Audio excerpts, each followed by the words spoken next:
Nah, ada anekdot seorang mahasiswa masuk jurusan filsafat, dapatnya keedah segala sesuatu itu mesti dimulai dengan ragu sampai diteliti. Akhirnya masuk cara berpikir tuh kayaknya bawa pulang deh ya dan ragu nah ya dayannya. Apa itu? Sebab alun dan teliti lahnya. Iya, tidak boleh meyakini sesuatu kecuali diteliti dulu. Jelas? Akhirnya punya ya, iya tayangnya sejak orang kuliah ke lagu loh dan uang anak dani. Tidak cuma ikopong yang melari je. Itu anekdot. Tapi istilahnya lahirnya anekdot ini karena banyaknya kasus yang menjadi fenomena.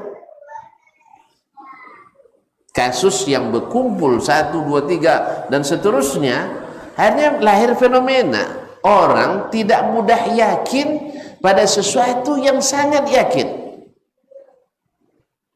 Gara-gara apa? Kaedah tadi. Tidak boleh secara a priori meyakini sesuatu kecuali sudah dibuat penelitian. Sehingga lahirlah orang-orang yang lebih meyakini hasil penelitian manusia dari firmannya Rabbnya manusia. Padahal penelitian manusia itu di mukaddimah dan khatimahnya berisi keraguan semuanya. Selalu penelitian ini sangat terbatas karena kemampuan manusia yang terbatas. Maka kritik yang membangun, saran yang menyempurnakan, masukan yang melengkapi sangat dibutuhkan oleh para penulis. Berarti tidak bisa diyakini hasilnya. Tuh, penulis saja ragu. Tuh pun coba yakin. Iya.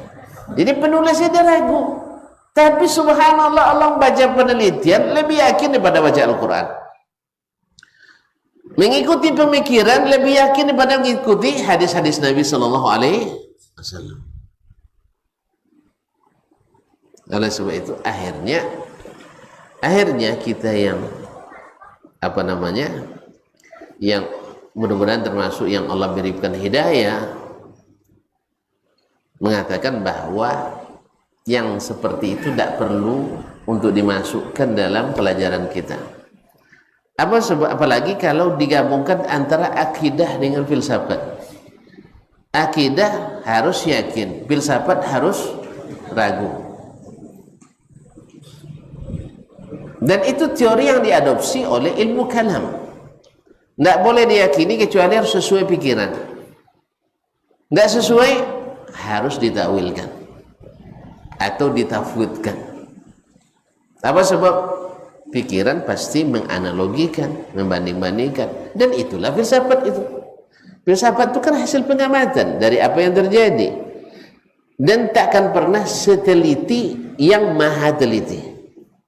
Tidak akan pernah seteliti yang maha teliti karena ilmunya terbatas tadi. Akhirnya sebelum diteliti, akhirnya ayah sendiri diragukan. Tu apa cara yang orang teliti dia yang tes DNA aja. Tes DNA ke Amerika, kirim sampel, biaya mahir, lambek sudah. DNA berapa bulan seberapa? 3 bulan. PT berapa 7 juta? Nah, tanya nampak tes. Nah, akhirnya terpaksa yang CP motong CPT. Mulai tahun dapat ngumpul PT semuanya itu. Nah. Akhirnya anaknya meragukan ayahnya sebagai sudah itu kok Tinonya nak nikah lah.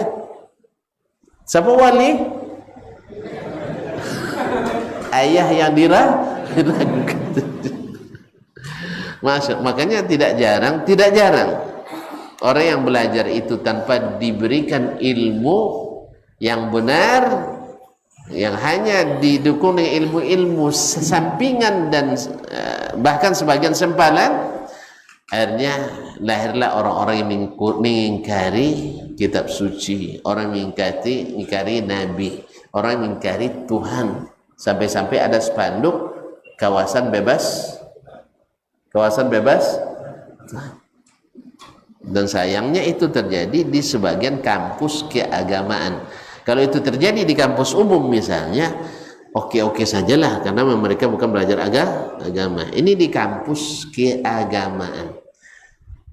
Tentu kan ada yang mengatakan itu kan karena gulu, Ustaz. Karena gulu. Gulu itu memang dimulai dari awalnya. Kalau benar dari awalnya, takkan gulu sampai ujungnya. Alhamdulillah, ya, sunnah mengajarkan kita kalau benar antum ikut sunnah, aku tak akan gulu. Tapi kalau antum hanya setengah sunnah, pasti gulu.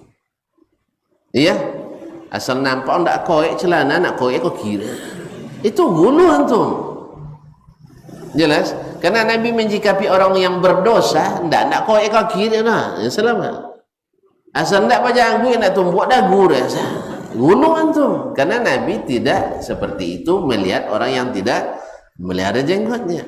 Orang yang terlambat sholat jemaah, antum nak kunci rumahnya. Nabi juga tidak seperti itu. Makanya mengikuti sunnah itu tidak setengah-setengah. Makanya kalau belum paham ingkar mungkar, jangan ingkar dulu. Harus yakini bahwa itu mungkar dan harus tahu caranya. Kalau kemungkaran ditolak dengan kemungkaran, lihat lagi kemungkaran itu besar timbul yang kemungkarannya akan diingkari atau tidak, maka harus belajar lagi. Makanya sunnah itu harus ditegakkan juga dengan sunnah. Ini enggak gara-gara sunnah enggak mau ikut kajian ustaz. Apa sebab ustaz itu salah cik potangnya. Akhirnya bonti ngaji gara-gara salah cik. Cik ustaz enggak boleh salah sama sekali. Nabi tanya. Jelas ya? Nampak potong ustaz laju motornya. Selobelen sauran dia ini. Ustaz Apollo dunia. Kawasan bawa motor dah ustaz sana, abang ustaz sedang bohong. Atau kawan ustaz boh. Makanya kalau ada laju bawa motor dia ni catat ndak ada boru lah. Ya kalau ndak laju yang apa yang tidak beraturan. Dan sudah pesankan ke siapapun yang bawa mobil saya di daerah Kampar secara khusus, tolong orang kenal semuanya mobil dengan nomor khusus ya 939 LI bahasa mobil ya, tolong bawanya dengan mengikuti aturan lalu lintas yang benar.